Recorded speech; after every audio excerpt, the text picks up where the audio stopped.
The platform at Dry Creek Station was little more than splintered planks nailed together, sun-baked and creaking under boots. Eli Turner stood tall, his best hat in hand, his shirt freshly pressed, an uncommon sight for a rancher who spent his days knee-deep in dust and cattle. Every cent he'd saved from branding, herding, and selling stock had gone into one thing: a promise of companionship, a bride. The train's whistle shrieked, carrying across the wide, empty plain. Eli's heart pounded, a steady thrum that belied his usual calm. He imagined her again, the way the agency described: refined, gentle, suited to homemaking. After years of loneliness on the ranch, that picture had kept him going through long nights and harsher winters. Steam hissed as the locomotive ground to a halt. Passengers disembarked. Merchants, travelers, a mother with a crying child. Eli's eyes searched every face. Then she stepped down. The crowd stilled. She was not in calico or lace, not with a parasol or a ribboned bonnet. She wore a faded Union uniform, trousers tucked into worn boots, a kepi slung low. Sunlight flashed against the brass buttons, still fastened neat across her chest. At her hip, a military satchel. Her gaze swept the platform, sharp as a rifle sight. Eli blinked. This wasn't the woman he had paid for, or at least not the woman he'd expected. Murmurs spread among the townsfolk. A rancher near the freight depot spat tobacco into the dirt. "Ain't no bride I've ever seen." The woman's eyes found Eli, steady, unwavering. She walked straight toward him, boots ringing against the platform. "Eli Turner?" she asked, voice clear, clipped with the tone of command. He nodded, his throat dry. She extended a gloved hand. "Catherine Hale, your bride." Eli stared at the hand, then at the uniform. His mouth opened, then shut. He'd seen soldiers before, men scarred by war, but never a woman who carried herself as though the battlefield still lingered in her step. I thought," Eli trailed off. "You thought wrong," Catherine said, not unkindly. "But I assure you, I came to honor our agreement." The sheriff leaned against a post nearby, smirking. "Looks like you got more than you bargained for, Turner." Laughter rippled among onlookers, though unease laced it. Eli felt heat rise in his neck. This was supposed to be simple. A wife, a home, maybe children down the line. Instead, he stood before a woman who looked like she'd fought battles instead of baking bread. Catherine dropped her hand when he didn't take it right away. Her eyes softened, if only slightly. "I've seen war, Mr. Turner. I didn't come here to frighten you, but I came because I needed a place, and I believe you sent for me because you needed someone too." The words hung between them. For the first time in years, Eli Turner didn't know what to say. If you think Eli's shock is bad now, wait until you discover the secrets Catherine carries beneath that uniform. Don't miss what happens next. The wagon wheels groaned as Eli guided the team of horses down the dusty trail leading from town. Beside him sat Catherine Hale, her back straight, her gaze fixed on the horizon. The uniform she wore caught every passing eye on the platform, and now, even with the town behind them, Eli couldn't shake the image. A bride in military blue. He stole a glance at her.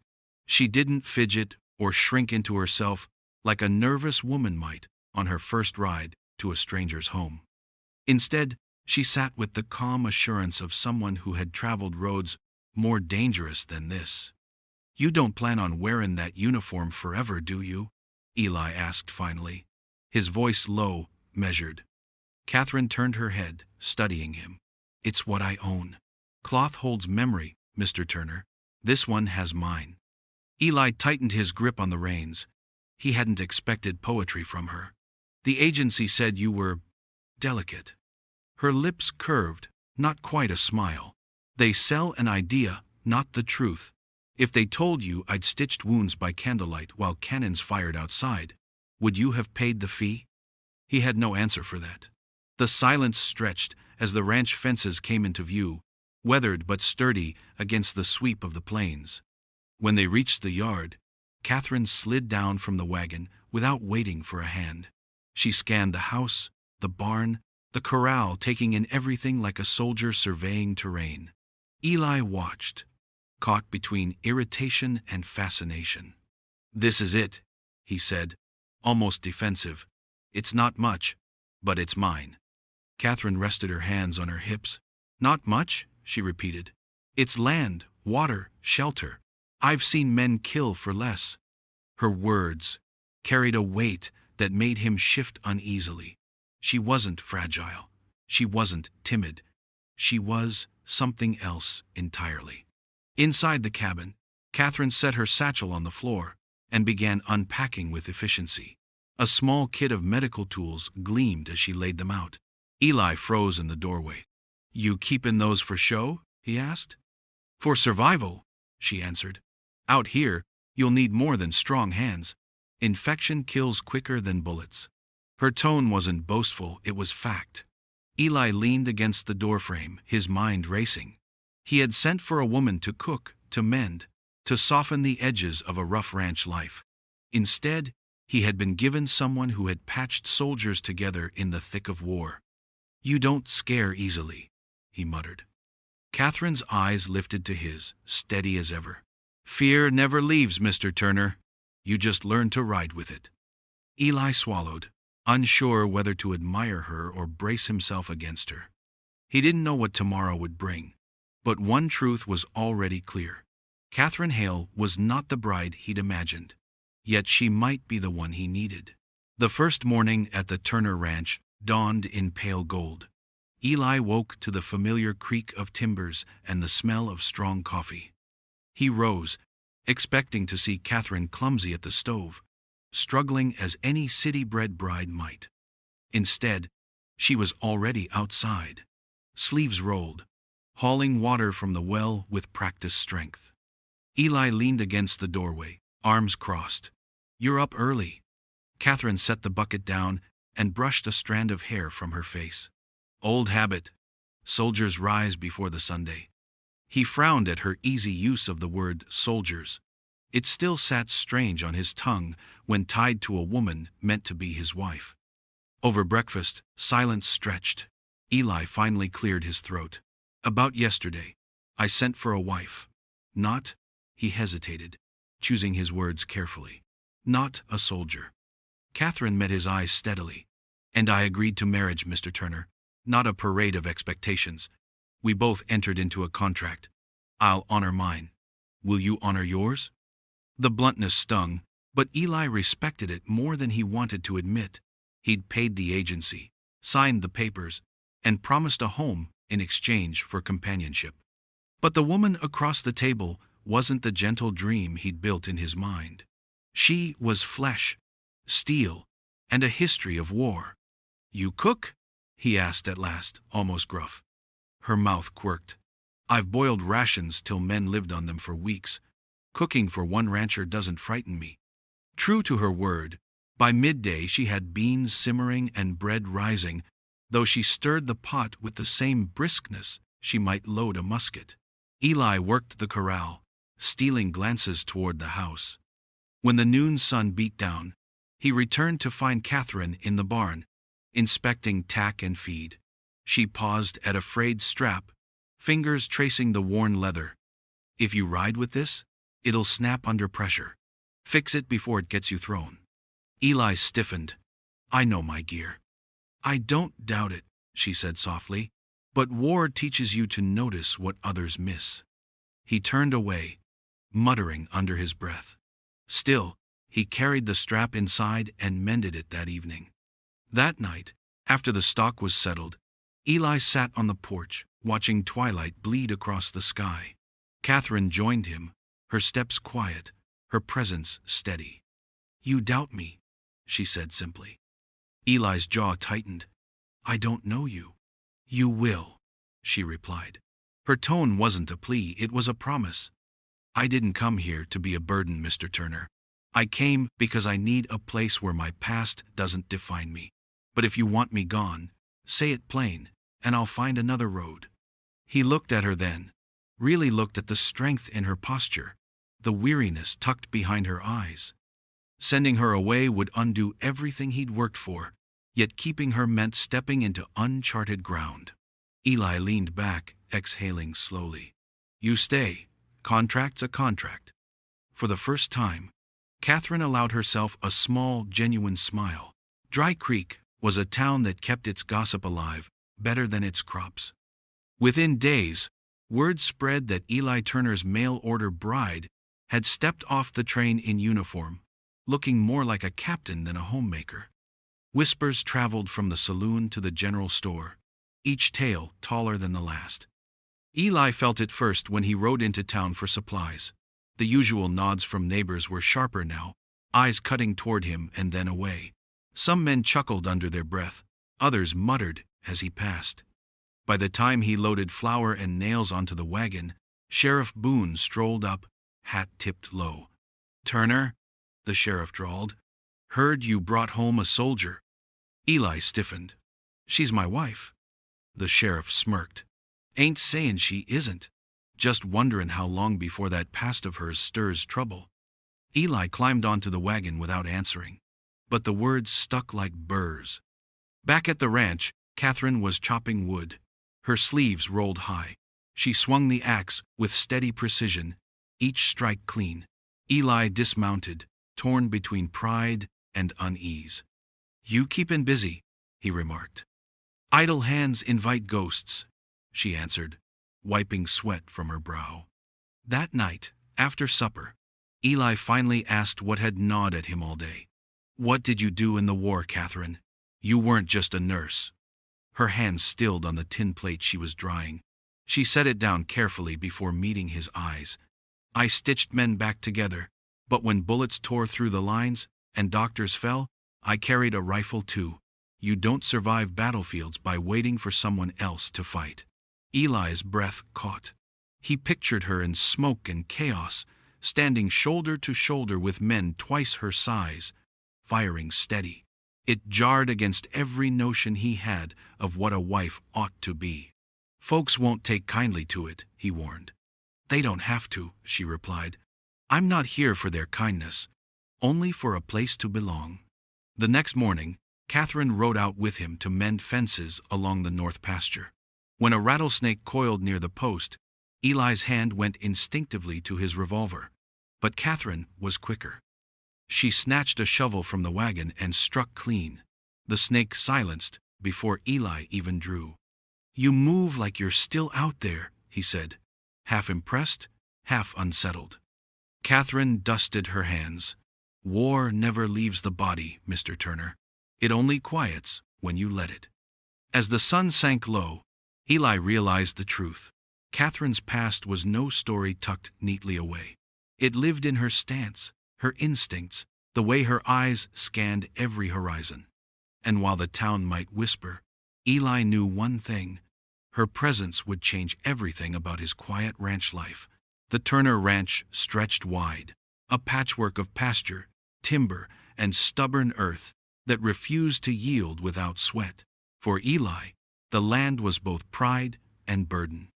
For Catherine, it was uncharted territory, but one she approached with the same resolve she carried into war. By the third week, they had settled into a rhythm, though not without sparks. Catherine rose early, working alongside Eli instead of waiting for tasks. She drove fence posts, carried hay bales, and repaired a sagging chicken coop, all without complaint. But her way of doing things, quick, efficient, unflinching, often clashed with Eli's slower, seasoned methods. You don't lash a fence post like that, Eli said one afternoon, tightening a rope she had knotted. Catherine straightened, sweat streaking her temple. It's strong enough to hold. Strong enough today, Eli countered, testing the knot. But out here, storms tear through. You think long, not quick.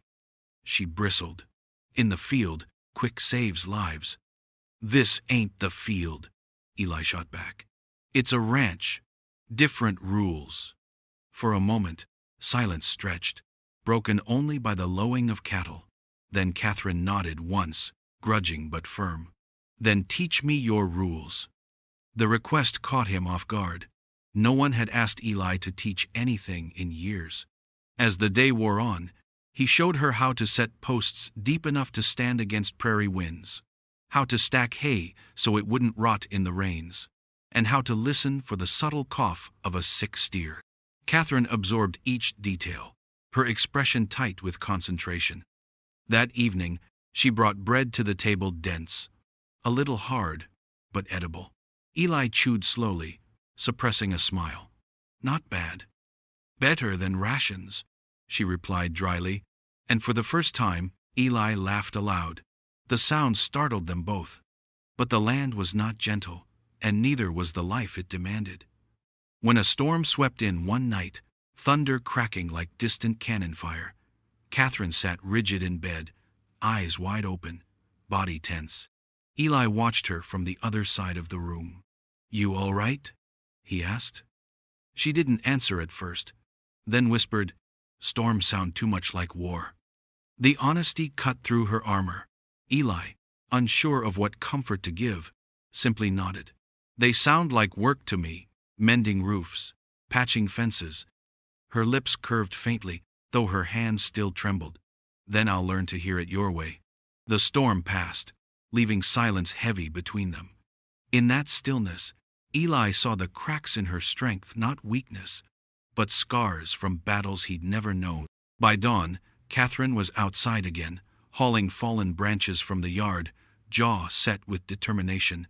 Eli watched her from the porch, realizing he no longer saw a soldier intruding on his world. He saw a woman carving a place beside him, stubborn as the land itself. And against his better judgment, he felt respect settling in where suspicion had lived. The days rolled into weeks, and Catherine's presence at the ranch began to feel less like disruption and more like rhythm. She worked beside Eli without complaint, learning his ways while offering her own hard-earned wisdom. Still, Eli could sense something restless beneath her calm, a constant scanning of horizons, a way her hand sometimes twitched toward her satchel, as though it held more than bandages. One afternoon, Eli rode into Dry Creek for supplies, Catherine at his side. The town's whispers hadn't faded. If anything, they sharpened. Men at the saloon leaned on the railing, their voices loud enough to carry. "That Turner fella married himself a soldier," one drawled. "More like a deserter," another spat. "No woman comes back from war wearing the uniform, unless she's running from something." Eli's jaw tightened, but before he could speak, Catherine's eyes flicked toward the men, calm, cold, unflinching. They went silent under her stare, shifting uneasily as though she'd measured their worth in a glance. Sheriff Boone caught Eli outside the general store. "You ought to know," he said, voice low. "There's riders passin' through askin' after a woman in blue. Not the friendliest sort. Best keep your eyes open." Eli felt the warning like a burr under his skin. When he told Catherine on the ride home, her shoulders stiffened. "They'll come sooner or later," she said flatly. "Who?" Eli demanded. She hesitated, then answered, "Men I crossed when the war ended. Some wore uniforms, some didn't. All of them profited from blood. I took something they thought was theirs, to claim freedom for those who couldn't fight. They never forgave it." Her words were heavy with memory, but Eli sensed she was still holding back. That night, the ranch felt different. The quiet of the prairie seemed sharper, broken by the occasional rustle of wind in the grass. Catherine walked the perimeter with a lantern, her steps measured, her gaze sharp. Eli followed, unsettled. "You don't trust the dark much, do you?" he asked. "I trust it too well," she replied. "That's why I watch it." The following morning, tracks appeared near the north pasture, fresh horse prints, cutting across the dust, where no neighbor had reason to ride. Eli crouched beside them, frowning. "Strangers," he muttered. Catherine knelt, her fingers brushing the impressions. 3 riders, light horses, moving slowly, watching more than traveling. Eli looked at her sharply. "You read tracks like a scout." "I had to," she said simply. He straightened, scanning the horizon. For the first time, he felt the full weight of what Catherine had warned him about. Whoever those men were, they weren't lost travelers. They were hunting. That evening, as the sun bled into the horizon, Catherine cleaned her medical kit, then carefully oiled a revolver Eli hadn't known she carried. She met his eyes across the table. "They'll test us soon," she said. "And you need to decide, Eli Turner. Are you ready to stand beside me, or will you send me away before the fight reaches your door?" Eli's answer sat heavy in his chest, unspoken but already shaping the path ahead. The threat of riders hung over the Turner ranch like a storm cloud. Eli rose earlier than usual, checking the pastures, his rifle slung across his back. He wasn't a man who looked for trouble, but now he felt it circling. Catherine's warning replayed in his mind, hard as a hammer. "They'll test us soon." He found her in the barn, brushing down his mare with slow, deliberate strokes. Her hair was tied back, her uniform jacket folded neatly over a stall rail. Without it, she looked less like a soldier, but no less formidable. "You slept?" Eli asked. She shook her head. "Not much. Didn't in camp either. Nights were the worst quiet. Until they weren't." Eli leaned against the stall. "This ain't camp. It's home. Least, it's supposed to be." Her hand stilled on the horse's neck. "I'd like it to be, Eli. More than I can say. But I won't lie. If those men come, they'll bring fire to your doorstep. You didn't bargain for that when you sent for a wife." Eli studied her, the shadows under her eyes, the set of her jaw. For weeks he had wrestled with what she was, and what he'd hoped for. Now, faced with the edge of danger, the choice felt clearer. "I didn't send for someone to sit in the parlor and sew," he said at last. "I sent for someone who could stand beside me. Didn't know it'd be a woman who can outshoot and outthink me, but maybe that's what I needed." For the first time since she'd stepped off the train, Catherine's face softened fully, unguarded. "You mean that?" Eli gave a slow nod. "I do." The words loosened something between them. Over the next few days, the ranch work felt different. They still clashed, Eli grumbling over her quick knots, Catherine rolling her eyes at his slower pace, but now there was laughter threaded through the arguments. She teased his stubbornness. He admired her grit. Even the townsfolk's whispers couldn't shake the sense that they were forming a team. One evening, they sat on the porch as twilight settled. Catherine cleaned her revolver while Eli whittled at a block of wood. The air was easy between them until she spoke, her voice quieter than usual. "You asked before what I did in the war. I told you part of it. The truth is, I deserted." Eli's knife stilled. She pressed on, steady. "I walked away from orders that would have left civilians to die. Saved who I could and left the rest. Some called it mercy. Others called it betrayal. Those riders? They're the ones who swore they'd make me pay for it." Eli turned the words over, heavy as stone. She hadn't needed to confess, yet she had. Trust, raw and dangerous, hung between them. At last he set the knife down. "You did what you thought was right. That's the only kind of soldier worth having beside you." Catherine looked at him, eyes shining faintly in the dusk. And though no promises were spoken, something unbreakable began to root itself between them, stronger than fear and steadier than doubt. The attack came on a moonless night, the kind Catherine had been waiting for. The prairie lay quiet, only the rustle of grass in the wind. Eli stirred in his bed when the dogs barked, sharp and frantic. A moment later, the first shot cracked through the dark. "Riders!" Catherine's voice rang out from the porch. Eli snatched his rifle and rushed outside. 3 figures on horseback circled the yard, torches in hand. One flame already licked at the corner of the hay shed. Catherine crouched by the water trough, revolver steady, returning fire with calm precision. "Get the buckets!" she barked. Eli obeyed, sprinting to douse the flames while Catherine covered him. The torch sputtered out under the splash, but another rider spurred forward, pistol flashing. A bullet shattered the porch rail. Eli hit the dirt, firing back, his shot grazing the rider's shoulder and sending him reeling.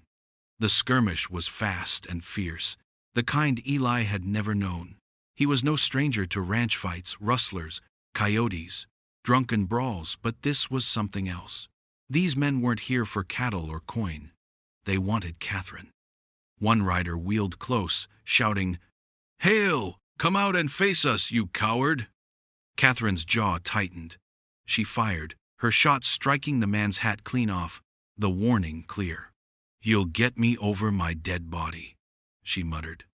The third rider flung his torch onto the barn roof. Flames whooshed to life, orange against the black sky.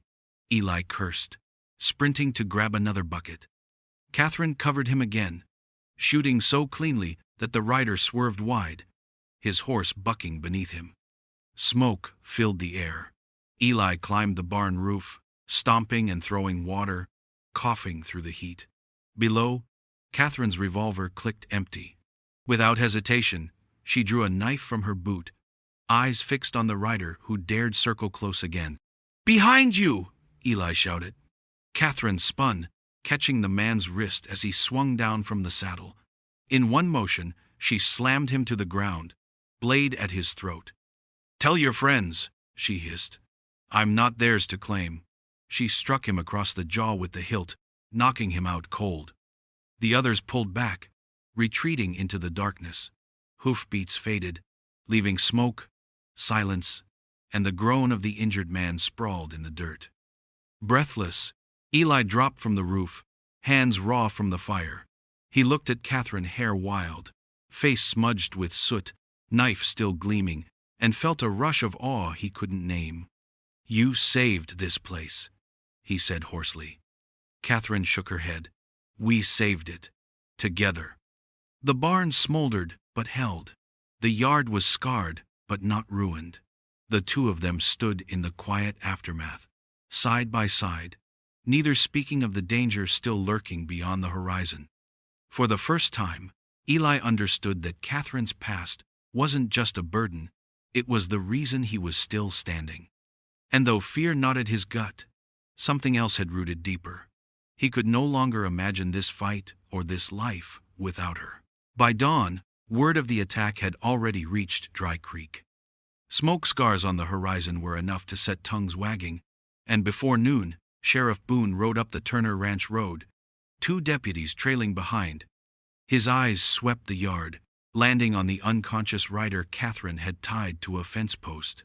"You sure know how to stir a quiet town, Turner," Boone said, swinging down from his horse. Eli crossed his arms. "Wasn't I who came knockin' with torches?" The sheriff's gaze slid to Catherine. She stood straight, soot still marking her cheek, her revolver holstered at her side. Boone tipped his hat. "Ma'am, there's folks sayin' you've got history. The kind that doesn't sit well with the law." Catherine didn't flinch. "History is what it is, Sheriff. But I won't deny it. I deserted my post." The deputies shifted uncomfortably. Boone raised a brow, clearly savoring the silence that followed. "Is that so? The army doesn't look kindly on desertion. Some might say a woman like you's a danger." Eli stepped forward, voice hard. "She's my wife. She's no danger to anyone here." Boone's smirk faded a little, but he didn't back down. "That ain't my call to make. Orders came down months ago. There's a warrant still open on Catherine Hale. Men ridin' through claim she robbed a supply convoy before vanishin'. Is that true?" Catherine's jaw tightened. "I took wagons, yes, but not for profit. They were medicine, food, and blankets. Civilians were starving, sick. The officers I served under meant to abandon them. I couldn't stand by and let them die." Her words carried no apology, only conviction. Eli looked from her to the sheriff, fury building in his chest. He thought of the night before her, fighting tooth and nail to keep his land from burning, and felt the weight of the choice pressing in. Boone spat into the dirt. "Mighty noble story. Trouble is, law doesn't weigh noble. It weighs order. And right now, you've got enemies ridin' west claimin' she owes them blood." Catherine's voice cut in. steady. Then take me in, Sheriff. End it here. Eli snapped his head toward her. The hell I will! He stepped between her and Boone, eyes blazing. You're not taking her anywhere.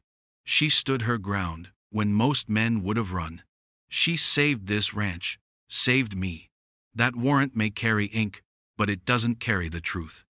The yard was tense, the air thick as storm clouds. Boone studied Eli, then Catherine. Finally, he exhaled slowly. You're making this your fight, Turner. If riders come back, don't expect the law to shield you. I wouldn't expect it, Eli said firmly. The sheriff mounted up, his men following. Dust trailed behind them as they rode away. Silence lingered after, broken only by the groan of the bound rider waking. Catherine's shoulders sagged slightly, though her face remained composed. You just marked yourself, Eli. They'll come harder now. Eli reached for her hand, rough and calloused against his own. Let 'em come. You're not facing this alone anymore. And for the first time, Catherine allowed herself to lean into him, her walls yielding, if only for a moment. The days after the attack blurred into long hours of rebuilding. Smoke still clung faintly to the barn timbers, but the animals were safe, and the land still stood. Eli and Catherine worked shoulder to shoulder, mending what the fire had scarred. Every strike of a hammer, every shovel of dirt, felt less like labor and more like a vow neither of them would let this place fall. At night, they kept watch, rifles within reach. The riders never returned, though tracks appeared at the edge of the property now and then, a reminder that shadows still lingered. Sheriff Boone's warning echoed in Eli's mind, but he refused to let fear dictate their lives. One morning, as the sun rose golden over the plains, Catherine stood by the corral, holding the folded jacket of her Union uniform. She stared at it for a long while before setting it gently on the fence post. I've carried this too long, she said softly. Eli approached, his boots crunching in the dirt. You sure? She nodded. It served me in war, but this isn't a battlefield anymore. I need to build something new. Her eyes met his. With you, if you'll still have me. The simple honesty in her voice struck him harder than any bullet could. He took her hands, rough from work, yet steady as stone. Catherine Hale, when you stepped off that train, I thought you were the last thing I wanted. Turns out, you're everything I needed. Her lips curved, the hint of a smile breaking through the walls she'd held for years. Then let's not waste what we found. The town's gossip didn't fade, but in time, the whispers softened. Catherine walked into Dry Creek with her head high. No longer the soldier in blue, but the woman who had chosen to stay. Folks who once sneered now nodded, their respect earned not by her past, but by the grit she showed in the present. Months later, Eli and Catherine stood on the porch of their freshly mended house. The fence posts stood firm, the barn roof gleamed with new shingles, and the air hummed with quiet peace. In her hands, Catherine held a simple dress she had sewn herself, stitches uneven, but full of intent. I never thought I'd wear white, she said with a laugh. Eli brushed a hand against her cheek. Don't matter the color. You've already given me my future. The wedding was small, only neighbors and a preacher beneath the open sky. Catherine spoke her vows without hesitation, her voice strong, unshaken. Eli's reply was just as steady, his words carrying not just promise, but gratitude for survival, for partnership, for love found in the most unlikely place. When the rings were set and the preacher's words sealed their union, applause rippled across the prairie. Catherine glanced at Eli, and for the first time, she felt truly free, not as a soldier, not as a fugitive, but as a woman who had finally chosen her own life. Eli drew her close, their foreheads touching. This is home now, he whispered. And as the wind carried their laughter across the plains, the future stretched wide and unbroken before them. If you were moved by Eli and Catherine's fight for love and freedom, don't miss the next story, because sometimes the greatest battles aren't fought with guns, but with hearts.